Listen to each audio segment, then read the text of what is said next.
And away we go. So, good morning, good afternoon, good evening, everyone. Wherever you happen to be in the world today, welcome one and all to Coffee Talk. It is time once again for Coffee Talk Live, where we will be having some discussion about what is going on in the world today. We'll take a look at some clips from the news, share a little bit of dialogue with those of you who are able to join us for the live portion. And if you happen to be listening anywhere else and you would also like to join the live portion, you can find us Monday through Friday at 2 p.m. Eastern Standard Time on YouTube, on Coffee Talk and Prepper University. That's at Coffee Talk Live and at Prepper University. You can find me on X at Coffee Talk Chat. You can find me on fistfulofradio.com, podcasting out of Atlanta. Sorry, I've got a cat trying to drink my tea here. Get out of there. You can find me. You can find me on. Where can you find me? You can find me on Rumble now. You can find me on Rumble now at Coffee Talk 2, and that is the number 2. So at Coffee Talk 2, as we get ready to jump off here. As always, I do read through as many of the comments as is reasonable for the benefit of those of you who are listening and not able to see. And I'll say hello to some of the people that are joining us so far here in the live portion. And I see that Helter has joined us here today, as well as Dragon, Brian, Alice is here. Dragon says TikTok was banned in the US. That's right. And it says users of the app are now flocking to Red Note. And Rodney is here, and Rodney made a donation to the channel. Very much appreciated. Yeah, he's talking about Fauci and them. That is going to be coming up here shortly. I am going to be talking about what's going on with Fauci and all of that. And thank you for the donation, Rodney. Always appreciated. Caps is here. And Rodney says, glad you're uploading to other platforms in addition to ScrewTube. Yeah, well, it goes to Rumble now also for all the good it does, because there's like no audience there at all. Usually, if you're like Russell Brand, or you bring your own audience with you, it's one thing. But trying to gain an audience on Rumble is harder than it is here.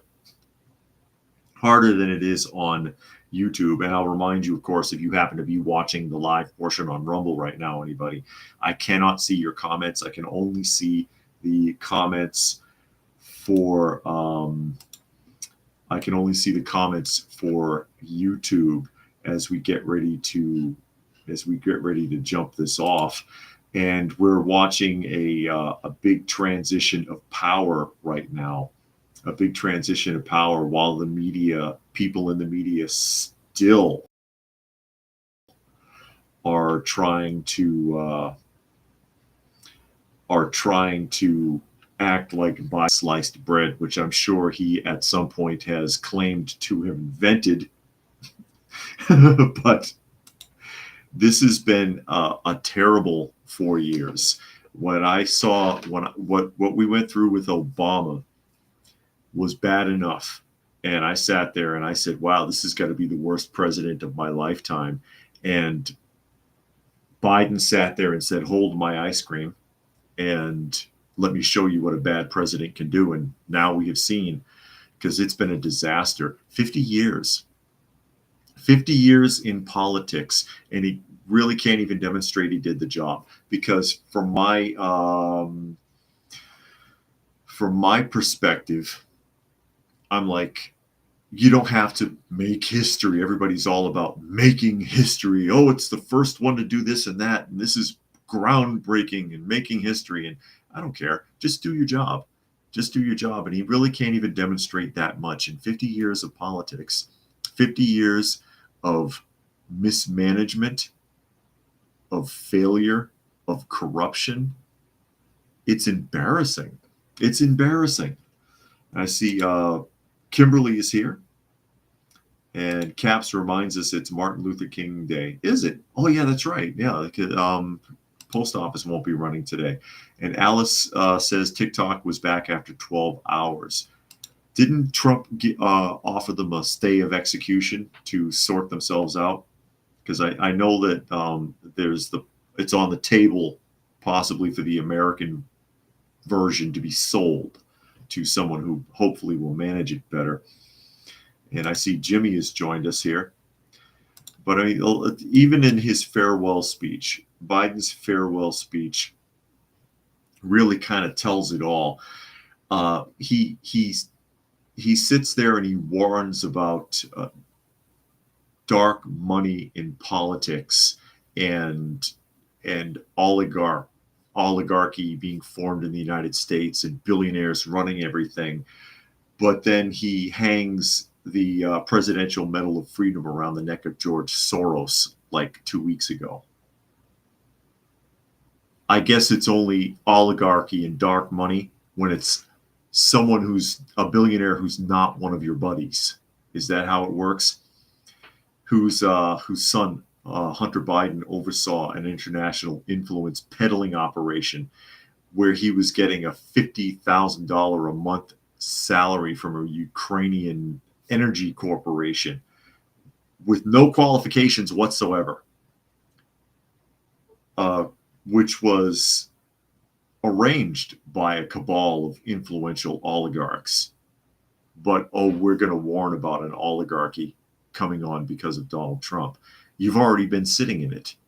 You've been benefiting from it for half a century. Half a century. Who, again, Hunter Biden, convicted of tax evasion. But then he wants to go on about how the rich have to pay their fair share of taxes. I guess just not when it's your friends and family. Is that the idea? Suggests that over TikTok. Well, that's another big purchase if he does, because they would have to sell their U.S. interest, which, by the way, I think should be expanded to the farms in the United States, which I think are a bigger threat. The fact that China and Iran and Venezuela and other foreign interests own so much farmland in the United States, China in particular, that shouldn't be allowed. You can't do that anywhere else. Other countries will allow you to rent space in their countries, but they don't let you purchase it in their country, at least not without some sort of a dual citizenship for an individual. How does that work?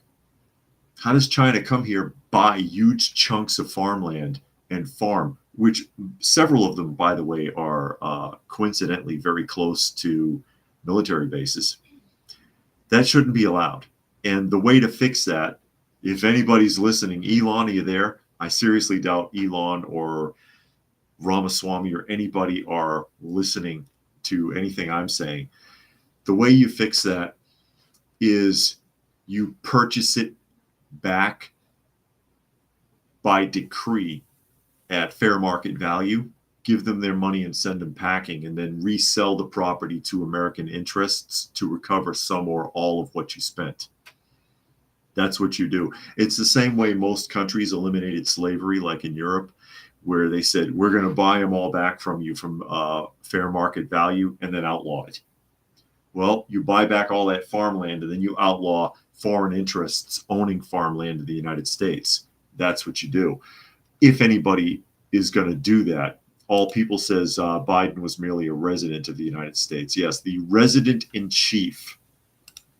Rodney says Democrats are expert at projection. Hypocrisy is their middle name. Chillin' Dave has joined us. Glad you could make it. And All People says, yeah, resident of the United States, placed in the Oval Office as a placeholder rubber stamper for the elites. I read an article the other day where he had, someone was outing him for denying that he had signed certain things into executive order that he actually did, because he can't remember. He can't remember. And, you know, in keeping with that, because he is a politician above all else, that is Biden we're talking about here.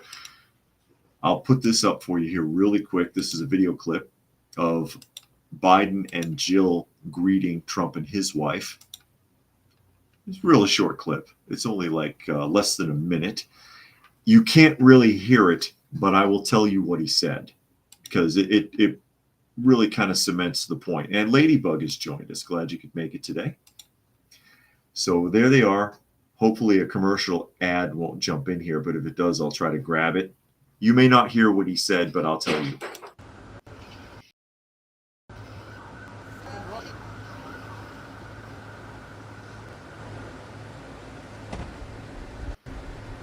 See, Trump takes his wife's hand, walks up the steps, and there's Biden with a big, goofy smile, shaking hands, like he doesn't know where he is or what he's doing. And I think that's really interesting for all the bad mouthing that Biden does about Trump in particular, that he's going to stand there and smile like it's his birthday and shake Trump's hand.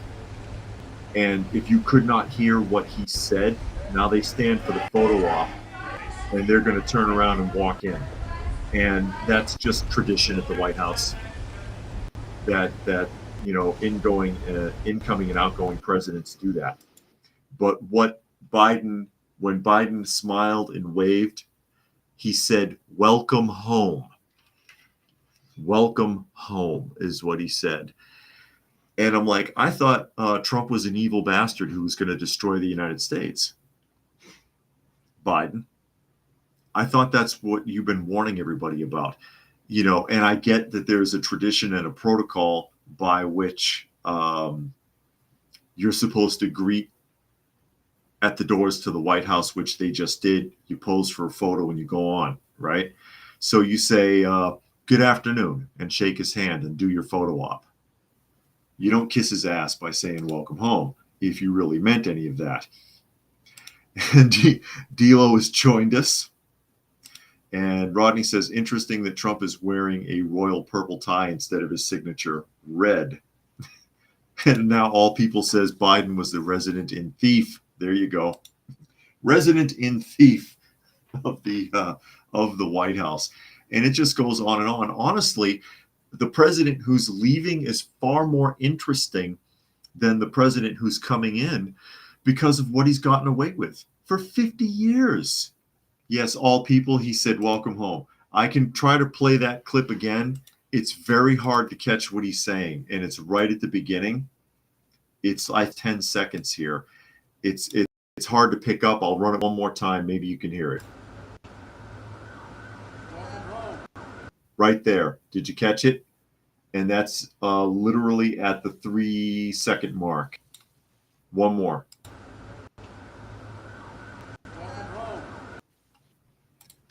It's hard to tell because, you know, he can't really project his voice very well, being as old and feeble as he is. But yeah, welcome home, big goofy smile like he doesn't know where the hell he is or what he's doing. And there you are.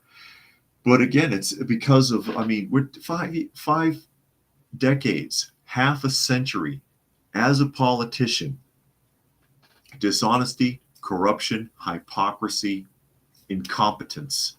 This is the legacy, truly, because he hasn't actually really done anything that's been a benefit to everyone, to anyone really, who wasn't grossly profiting from it, who didn't deserve it. And then the last few weeks that he's been in office, it's been 1-2 punches all over the place to cause as much damage as possible, more so than any other president. And then the doom and gloom exit speech, which has never been done. No president's ever done that. Every president has been optimistic. I can even go back and listen to Obama's exit speech and say, okay, that wasn't so bad. He was kind of upbeat there. Fair enough. I think we've done a good job, and I believe America's going in a good direction. You know, that sort of thing. Because that's what you do. No, not Obama. Not Obama. Not Biden. Biden wants to kick you in the teeth on his way out. Biden wants to kick you in the teeth. But that's okay, because there are still news agencies that are trying to kiss his ass big time. And I'll give you an article from a news agency that I never read because they are so far left that it makes your nose bleed. and that's Huffington Post. Really seriously buttering Joe's bread here in these articles. And Huffington Post, for those of you who don't remember, this is what's left of AOL. Remember AOL? They used to send you all those discs in the mail back when they charged for internet connections. Remember those days when you had a big cathode ray monitor that cost a fortune and you'd spend like $3,000 on a computer? Here's your article from HuffPost. Biden's legacy of rescuing America from the C virus and then getting replaced by a criminal. He rescued America from the C. I don't know if I can still say I can even say what the C virus is yet. I was warned a long time ago by YouTube not to even say it. You guys might recall I'm not allowed to talk about it, so I say C virus, but I think most of you know what I'm talking about. Some people call it the coof. And I see League has joined us as well as John Boy. Glad you could make it. But here we go with the Huffington Post trying to act like he has any kind of a legacy. It says, in the end, facing a choice between a convicted criminal and someone who looked, walked, and talked like an old man, Americans preferred the criminal. Looked, walked, and talked like an old man. But they don't say that he was old or that he was incompetent. In his single term in the White House, Biden led the country out of a deadly pandemic, pushed through a $1 trillion boost to road and bridge construction. I haven't seen any of that construction, have you? Secured massive new investments into American semiconductor manufacturing and clean energy infrastructure, and pulled together an international coalition to support the Ukraine after its invasion by Russia. Those are some of the problems. None of it mattered. Oh, his age became an issue, and the second people realized he was running again. Oh, wow. They couldn't believe it based on how he seemed. How he seemed, they're not denying it anymore. They're not denying it anymore that he's a deep cognitive decline and that he could barely tie his shoes, that he can't function past noon during the day. When he's had his second dose of meds, he's in La La Land. That they don't deny it anymore. No one is denying it anymore, except for the Huffington Post, apparently. Since the arrival of live television broadcasts more than half a century ago, the skills needed to run for president have diverged even more dramatically from those needed to actually be president. And at age 81, as he sought another 4 years, Biden, in the minds of too many voters, just didn't look capable of the job, notwithstanding his achievements. What achievements? Again, I challenge you. And Raccoon has joined us, and Kimberly said yes in the days of dial-up. That's right. Oh, no. All people suggests, he says, Oleksandr Mezhenko, a top MP from President Volodymyr Zelensky's party, nominated U.S. President-elect Trump for the 2025 Nobel Peace Prize. No kidding. That's funny. They trying to kiss his ass?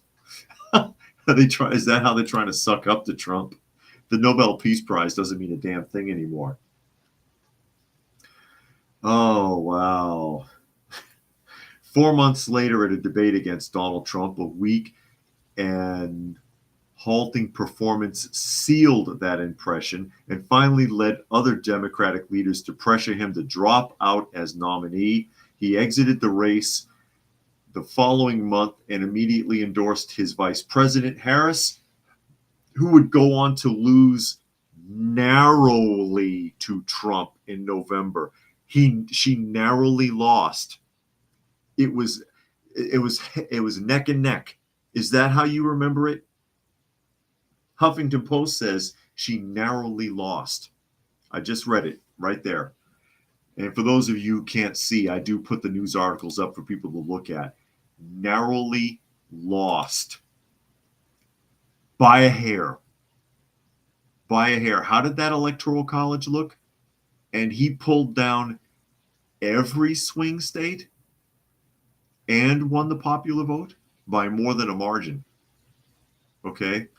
And so Biden leaves office Monday with an approval rating in the mid-30s. His legacy, at least in the short term, will be turning over the White House to a convicted felon who only 4 years earlier had tried to end democracy.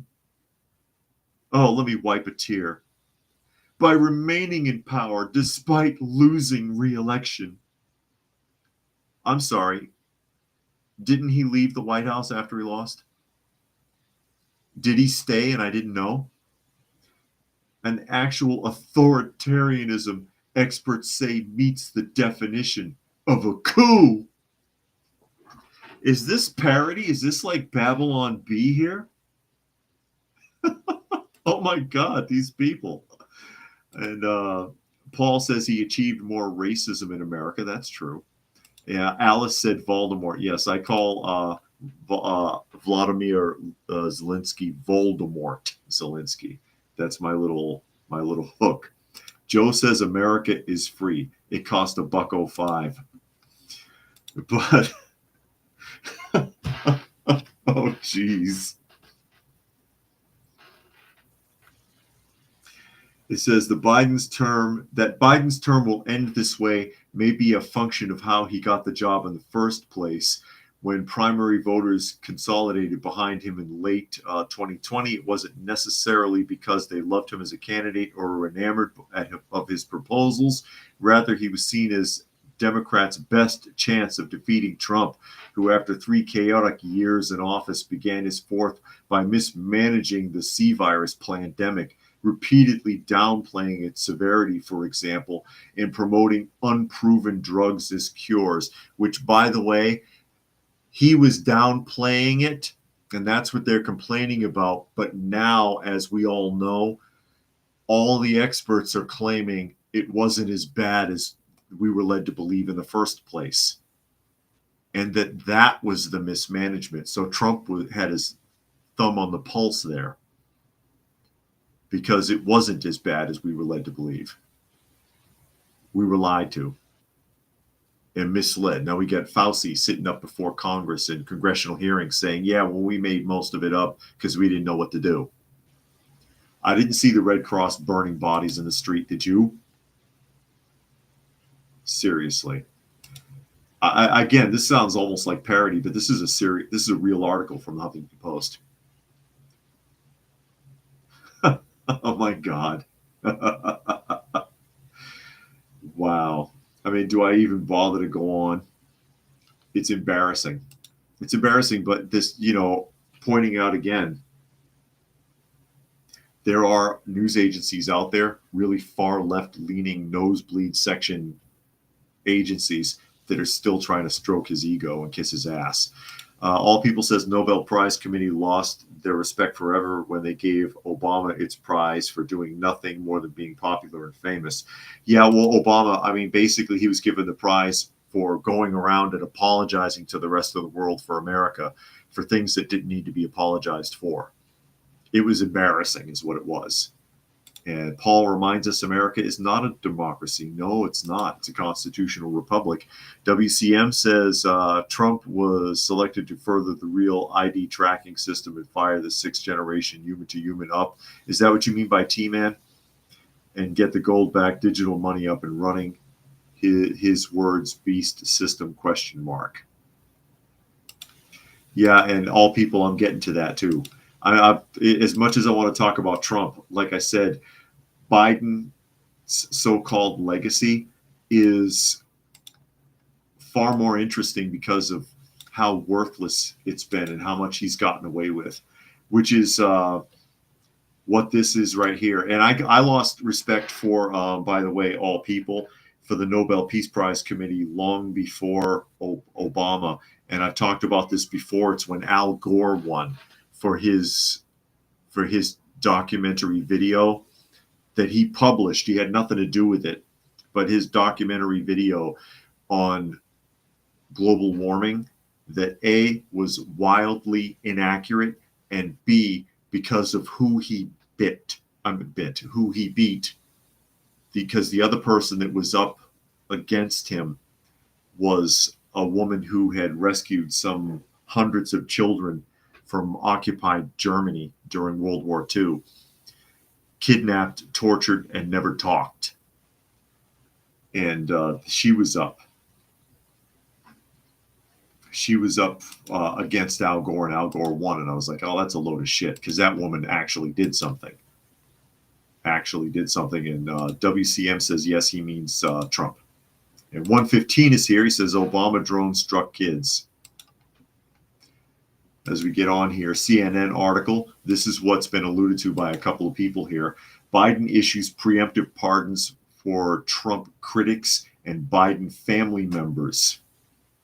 President Joe Biden on Monday issued an extraordinary slate of preemptive pardons for prominent critics of President Trump and members of his own family, using executive prerogative as a shield against revenge by his incoming successor, while also guaranteeing his closest relatives aren't subject to future prosecution.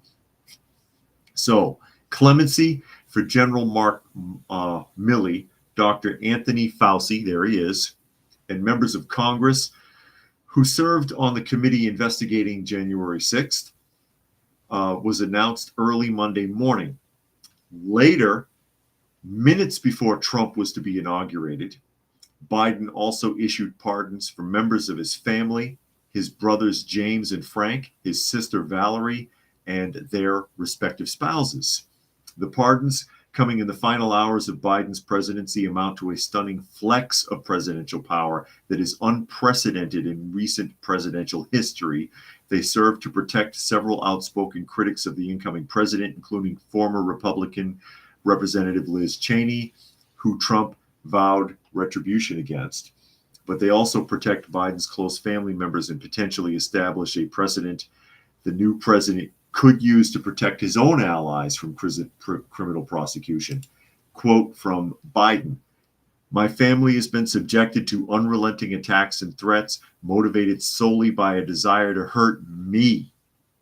The worst kind of partisan politics." Well, have we not seen this against Donald Trump also? "Unfortunately, I have no reason to believe these attacks will end. But by the way, welcome home, Trump." For those of you who are just tuning in, that those are the first words out of Biden's mouth when Trump arrived at the White House this morning. So has not Trump also been subjected to unrelenting attacks and threats, including his children? Has that not happened? Biden's extraordinary decision to announce pardons for multiple members of his family in his final minutes as president was fueled in part by Trump's public vow to appoint special prosecutors to go after Biden and his family, according to a source familiar with his thinking. So, a source familiar with his thinking. So, someone who has nothing to do with Donald Trump. Okay. A number of Biden's family members have testified before a House oversight panel looking into accusations of influence peddling, which I'm pretty sure they have been. And All People says, wow, Gore won against that woman. Oh my God. Did you look it up? I can't remember who he beat. Hold on a second.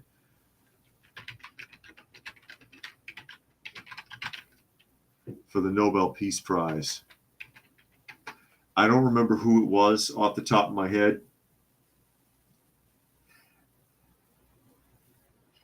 It was for The Inconvenient Truth was the name of the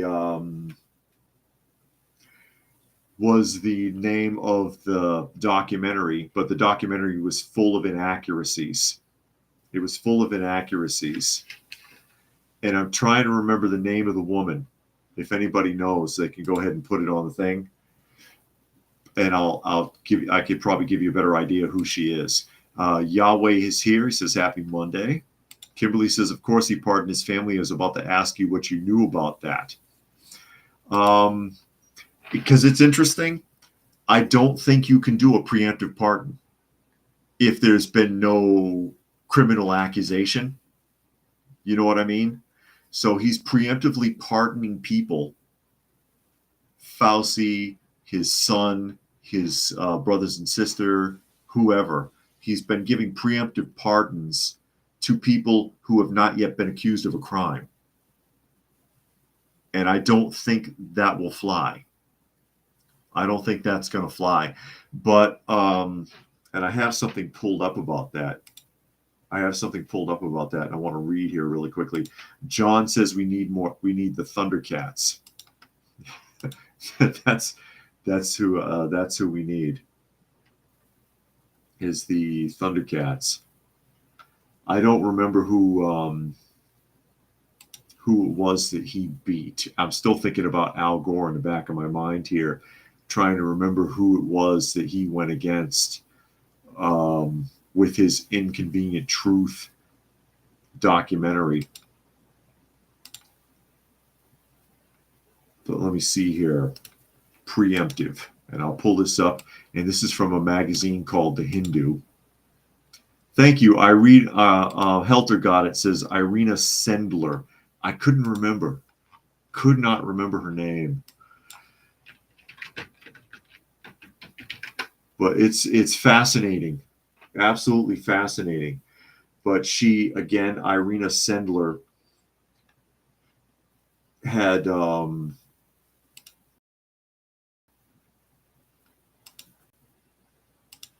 let me pull this up.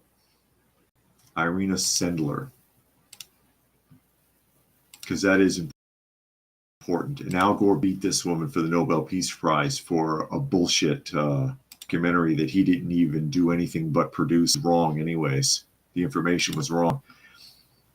So Irina Sendler, a Polish social worker, nurse, and director of Children's Department for the Council for Aid, underground resistance group during World War II, recognized by Yad Vashem as a righteous among the nations, awarded the Jan Karski for valor and courage. Let me see here if I can find it, because this is a lot here. Because I know she smuggled a lot of children out. Smuggling children, orphan children out of Germany, using the status as a social worker in addition to documentation from an employee at the contagious disease to gain access to the Warsaw Ghetto and access to orphan children who lived in it. She had rescued, they estimate, around 2,500 children. Smuggling through an old courthouse to the next door ghetto, escaping through underground passages and sewers, hiding children inside luggage that you would carry on the trolley or in an ambulance hidden under stretchers. That's incredible. And I know at some point she was captured and tortured, but she never spoke. She never told who her collaborators were to the Gestapo. But yeah, let's go ahead and give Al Gore the Nobel Peace Prize. Incredible. And tell me that the Nobel Peace Prize means anything then. That woman earned it.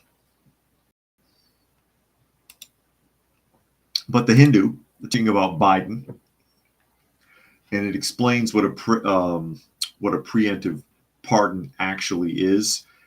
And it gives you some insight as to whether or not he can do it. It says U.S. President Joe Biden, hours before leaving office on Monday, issued preemptive pardons to his former chief medical advisor, Fauci, retired General Mark Miley, members of the House committee that investigated January 6, and, of course, his family members. So it goes on to say here, and this is Biden talking, quote, the issue of these pardons, or the issuance of these pardons, should not be mis as an acknowledgement, construed as an admission of guilt for any offense. And again, that's but to me, it makes them sound pretty damn guilty. Why are you preempting people if they've done nothing wrong, be accused of a crime? Am I still here? Am I still here? Because I just got an orange warning from the Restream about connectivity issues. And Bob Smith has joined us. Glad you could make it. Just like with Trump, all of that stuff's been thrown out. The only thing that was left was Alvin Bragg, the so-called hush money scandal, which they won't issue any kind of a punishment for. They just left it up in the air and walked away from it. Bob says it's a little choppy. Yeah, something's interfering with me. And Jimmy says cut out, but still there. Okay, good. So the only one that hasn't been thrown out of court was Alvin Bragg, because it had already been convicted, but they are not going to prosecute. They weren't going to issue any kind of a punishment against Trump, because if they do, he'll be able to take it to a higher court and it'll be thrown out because Alvin Bragg broke the law to get that conviction. The only thing left, because all the other cases have been thrown out and closed, is the case in Fulton County, Georgia, but that's going to die because Fani Willis is under investigation and she's been thrown off. She's been thrown out of it now because of her corruption issues. So there you go. So what is a preemptive pardon? And it goes on to explain, and this is the Hindu again, Hindu magazine. While presidential pardons are given to only those accused of specific crimes, preemptive pardons are for those who are yet to be convicted or tried for a crime. In this case, the preemptive pardons have been issued for people who are yet to even be investigated. That's what makes this unprecedented. Question: can a U.S. president issue a preemptive pardon? And it says here, according to the U.S. Department of Justice, there are precedents of people who were not charged with a crime being pardoned. It would be highly unusual, but there have been a few cases where people who have not been charged with the crime were pardoned, including President Gerald Ford's pardon of President Richard Nixon after Watergate, President Jimmy Carter's pardon of Vietnam draft dodgers, and President George H.W. Bush's pardon of Caspar Weinberger. And it says President Trump pardoned Joseph Arpaio and others after they were charged and convicted, but prior to sentencing. So basically, with these examples, with the exception of draft dodgers from Vietnam, everyone else, there's some sort of an accusation, even if there wasn't an investigation yet.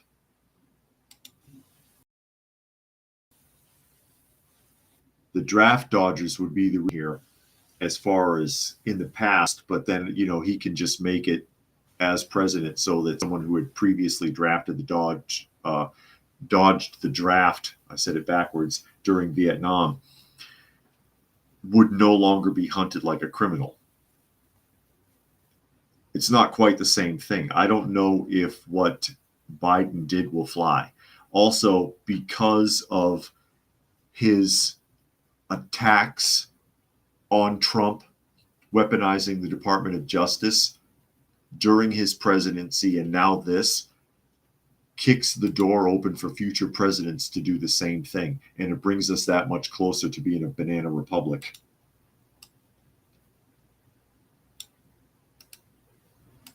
That much closer. And as far as him preemptively pardoning Fauci and all of them, doesn't surprise me at all. And we talked about it because it was getting kicked around a month ago that there were talks about sort of thing. And I was like, watch, he'll do it. It doesn't surprise me. They're acting like it's a surprise. Fox News here. Biden makes a pledge, and this is something else I worried about. Are we going to finally be rid of this guy, or is he going to linger like a bad smell like all the other Democrats who leave office? Biden makes pledge at South Carolina church on last full day in office. Quote, "I'm not going anywhere." Yeah, great. President Biden vowed to stick around in public life following his departure from the White House, telling a South Carolina church congregation Sunday, "I'm not going anywhere." On his last full day in office, Biden traveled to Charleston, South Carolina, where he spoke at the Royal Missionary Baptist Church to celebrate Martin Luther King Day early. On the topic of clemency, Biden commended himself for issuing more commutations and individual pardons than any other president in American history, adding that he also aspired to end the federal death penalty by commuting most sentences to life in prison without parole. The president also said he commuted the sentences of individuals serving disproportionately hard, long, and harsh sentences for non-violent drug offenses, and showed mercy for individuals who did their time or served a significant amount of their time and have shown significant remorse and rehabilitation. And I'll remind you that many of the people, because there was a lot of belly aching over it when he did it, look at the list of people that he gave these pardons to.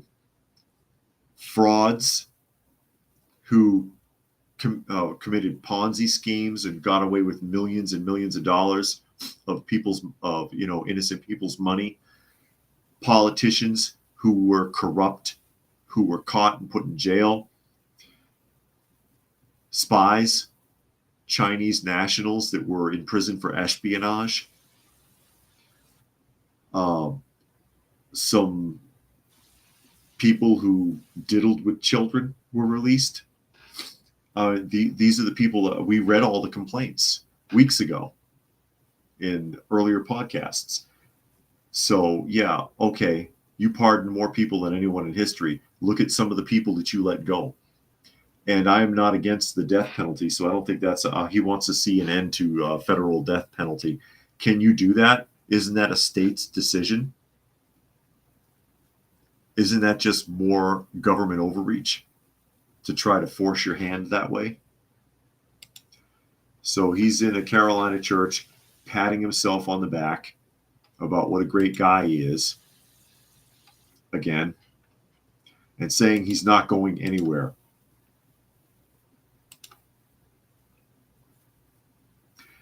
Quote again, "These decisions are difficult. Some have never been done before, but in my experience with my conscience, I believe taking together justice and mercy requires as a nation to bear witness, to see people's pain, not to look away and do the work, to move pain to purpose, to show we can get a person, a nation, to a day of redemption.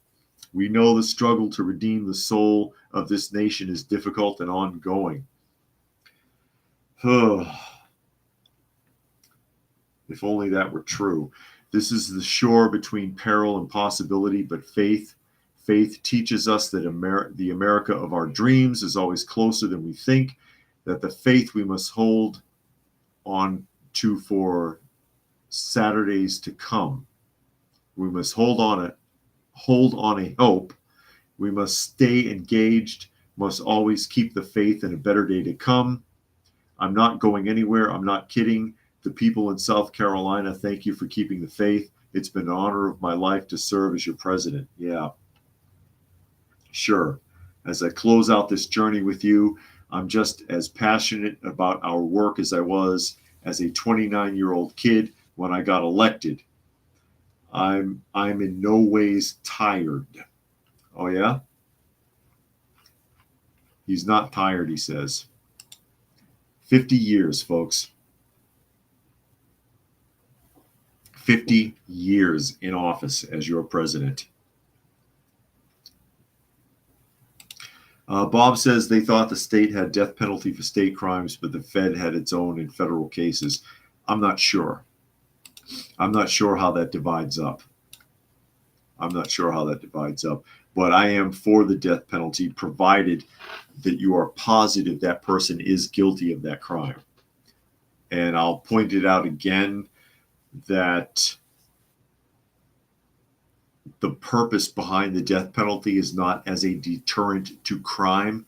It is to keep a public menace from also becoming a public burden. Because now you got a guy lingering in prison 30, 40, 50, 60 years, and you're paying for it. So they're still taking advantage of people, even though they're locked up. And all people wants to know why white politicians always visit Baptist churches to get black support. Well, black politicians do it too, but yeah, that seems to be where they end up. And Sven says $1 billion to rebuild after Helene, no help. $5 billion for Maui, no help. Accidentally sends $6 billion to the Ukraine. Sure looks that way. Sure looks that way. And for the inauguration, for the president-elect inauguration, I know you'll be heartbroken to hear this. Oh, you'll be heartbroken to hear this. But Michelle Obama refused to attend. She wouldn't come. She wouldn't come. In politics, Michelle Obama will skip the Trump inauguration. She's not going to go. Big Mike is not going to let it swing at Trump's inauguration this time around. She won't come. And apparently the article won't come either. Come on, Restream, let's go. There we are. Wow, she looks gruesome in that shot. I mean, she's not the most handsome woman anyways, but wowzers. That is not a flattering photograph by any means. It says former First Lady Michelle Obama will not attend Trump's inauguration next week. Her office said Tuesday. This is a little bit of an older article, without providing an explanation. Former President Barack Obama is confirmed to attend. Former First Lady Michelle Obama will not attend, a statement from the office of Barack and Michelle said. The decision to forego attendance at Trump's formal swearing-in is a break with tradition for the ceremony, in which former presidents and their wives typically participate.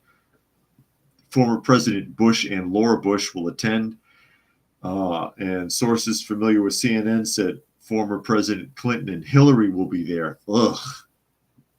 Wow.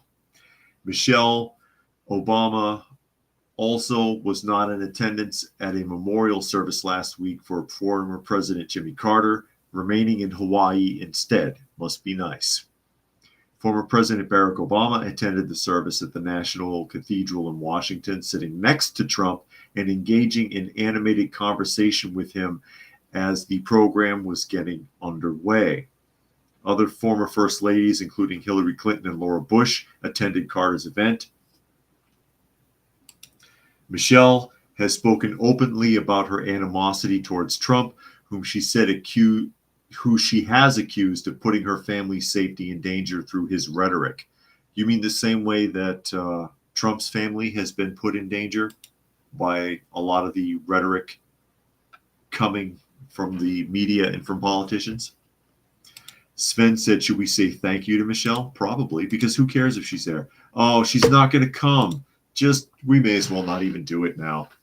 Big Mike is not going to let it swing at the inauguration. All People says Biden quoted a Negro spiritual to attain black support, but most of the blacks in the U.S. come from post-1965 migrant lineage. Yeah, but they don't know that. Yeah, Big Mike won't be there. And again, that is not a very flattering picture of this person. Wow, she does not look good there at all. She looks like a drag queen in that picture. I'm sorry. I'm just going to say it. I don't mean to be so gruff. I don't know. Maybe I do. But she's not going to be there. Not going to be there. Oh, you may as well just cancel the whole thing. What's the point? What's the point?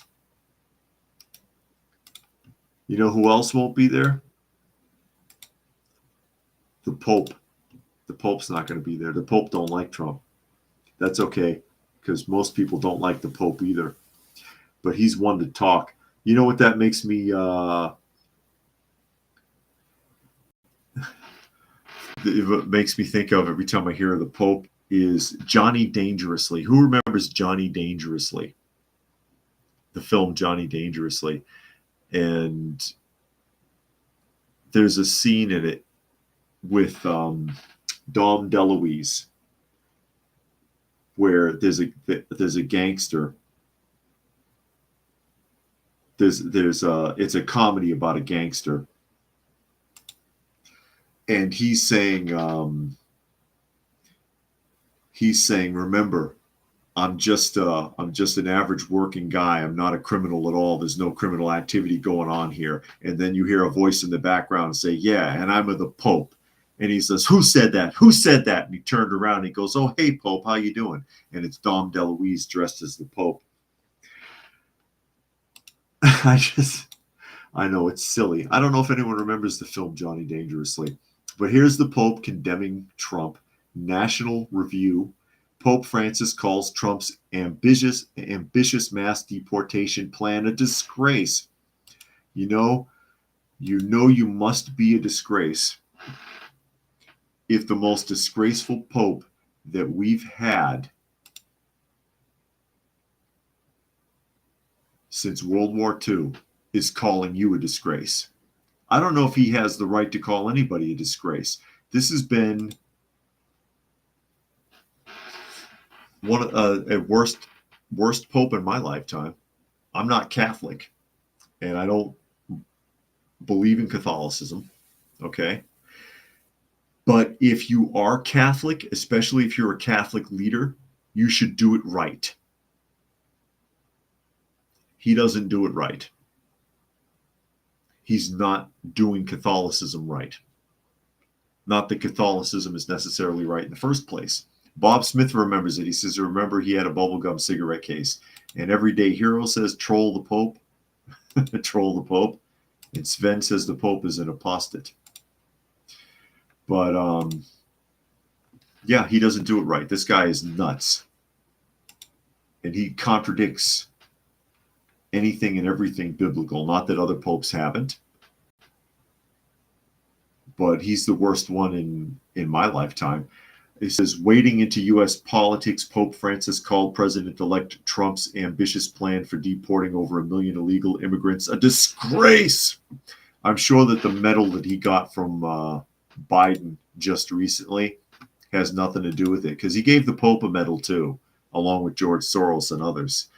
Asked about the incoming administration's expected mass deportation operation, the pontiff argued that Trump's policy is inhumane because the most impoverished people in American society will be made to suffer. But they're not Americans. They're not Americans. And they're doing a lot better than the actual citizens who are living in poverty, because our tax dollars are taking care of them, and that's not fair, Pope Francis. Quote, if true, this will be a disgrace because it makes the poor wretches who have nothing pay the bill. No, the taxpayers are paying the bill, Francis. This won't do. This is not the way to solve things. That's not how things are resolved. How are they resolved? With a lot of bullshit rhetoric and red tape, and trying to force other countries to do your agenda? Is that how it's resolved? John says, I think the current Pope took over in a coup. This is the last guy I want to hear from. Last guy I want to hear from. I don't see where he has any authority anymore.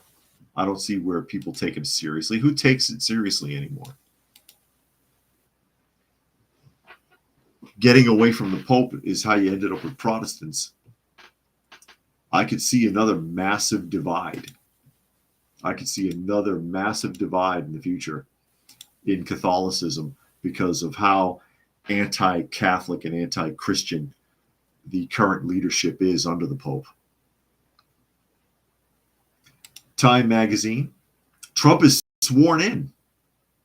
That's right. Donald Trump was sworn in as the 47th President of the United States on Monday, January 20th. It happened a little while ago. Trump, who previously served as the 45th president from 2017 to 2021, is the second president in American history to serve 2 non-consecutive terms. And he's now the first person with a felony conviction to assume the presidency, but that felony conviction is bullshit and we all know it. I know there are people who really it, but it's just not true. I'm sorry. Found guilty of a felony, but the judge is afraid to prosecute on that felony because why? Because it's not going to stick and it'll be thrown out by a superior court. On Friday, organizers announced that the inauguration would be moved indoors, and a lot of people have speculated that this is about safety. That's not why. It wasn't about safety. It was about the cold snap. As a matter of fact, it was 18 degrees here in Georgia this morning. There's a big cold snap, cold front coming in, and I'm sure it's a lot worse in northern states right now. Anyways, we'll be moved indoors to the United States Capitol Rotunda because of forecasts of extreme cold in Washington. Joint Congressional Committee on Inaugural Ceremonies issued over 2,200 tickets for the swearing-in ceremony, which ordinarily would take place outside. Yep. And Grandpa got tased when he tried to go during the Obama administration. Let's see who picks up on that one. Which grandpa am I talking about? Who got tased? Don't tase me, bro. I'm an old man. Trump's second swearing-in comes after the previous transition of power in 2020 was marked by tension after Trump refused to concede and a mob of his supporters stormed the U.S. Capitol on January 6th. He did not refuse to concede. He left, didn't he? He went home, didn't he? How did he refuse to concede? Someone explain that. But that's Time magazine for you, because Time doesn't report the news anymore. They're in the nosebleed far left system as well now, along with Huffington Post and others. Trump himself broke a long-time tradition by skipping President Biden's inauguration that year. The transition of power this time around has been more peaceful, and both Biden and Vice President Kamala Harris attended Trump's inauguration on Monday. That's because this time there was some okie doke going on with the election process. There are people that to this day, and there is a plausible argument for it, believe that the vote wasn't necessarily legitimate last time around. And Caps loved the voice, sounded almost Russian. He says, speaking to a crowd of his supporters gathered at the U.S. Capitol, Trump said that Vance and First Lady Melania Trump convinced him to temper his inaugural address. He said he wanted to use his speech to talk about the January 6th, many of whom he vowed to pardon, and the pardons of Biden issued earlier in the day to members of the House committee that investigated the attack, including Liz Cheney. Why are we doing this? Why are we trying to help a guy like Milley? He said, referring to retired General Mark Milley, who also received a preemptive pardon from Biden earlier in the day. Why are we helping Liz Cheney? I mean, Liz Cheney is a disaster. She's a crying lunatic.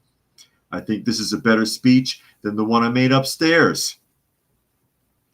Speaking to Time at the Capitol after swearing in, Trump said son Eric said, we're swearing in Donald Trump's son Eric. Trump says the whole country is behind my father. Okay, that was just worded kind of strange. He says today feels different than Inauguration Day 2017 because people know exactly what he's going to do.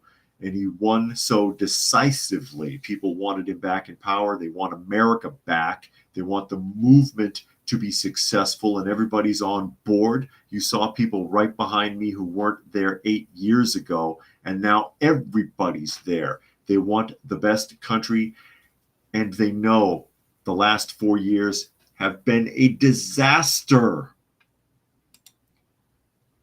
Brian says, Trump's the man. Let's hope so. Let's hope so. Let's hope it can get done. In his inaugural address, Trump declared the golden age of America begins right now. Very simply, put America first. He painted America as a floundering and declining nation, but outlined his goal of creating a greater, stronger country and claimed that his administration will rebuild the nation that we love. And I know I'm over a little bit here, but that's okay. Trump said the government has been facing a crisis of trust, accusing a radical and corrupt establishment of extracting power and wealth from our citizens, while the pillars of our society lay broken and seemingly in complete disrepair. And throughout his speech, he repeated the anti-immigrant rhetoric that peppered his campaign. And again, this is Time Magazine talking. The government fails to protect our magnificent law-abiding American citizens, but provides sanctuary and protection for dangerous criminals, many from prisons and mental institutions that have illegally entered our country from all over the world. And most people agree with that, and that's why he was elected, no matter how much the Huffington Post and Time Magazine don't like it. Trump said he's been tested and challenged more than any president in the country's roughly 250-year history. I can agree with that to a point. And referred to various criminal cases against him and the attempt on his life at a Pennsylvania rally. Those who wish to stop our cause have tried to take my freedom and indeed my life. Just a few months ago in a beautiful Pennsylvania field, an assassin's bullet ripped through my ear. But I felt then and believed even more so now that my life was saved for a reason. I was saved by God to make America great again. Let's hope that's true. Let's hope that's true. But with that, I am over time. So we'll pick this up again tomorrow. I'm sure a lot of people would like to keep talking about that. Come here, Granny Smith. I'll let you see Granny. Come here, dear. That's my girl. Granny Smith, everybody. The apple of your eye. Isn't that right, darling? That was her racing around. You heard her little footsteps. And now here is Granny. I'll let you have a look at her before we go ahead and sign off. No, you don't want to? She doesn't want to.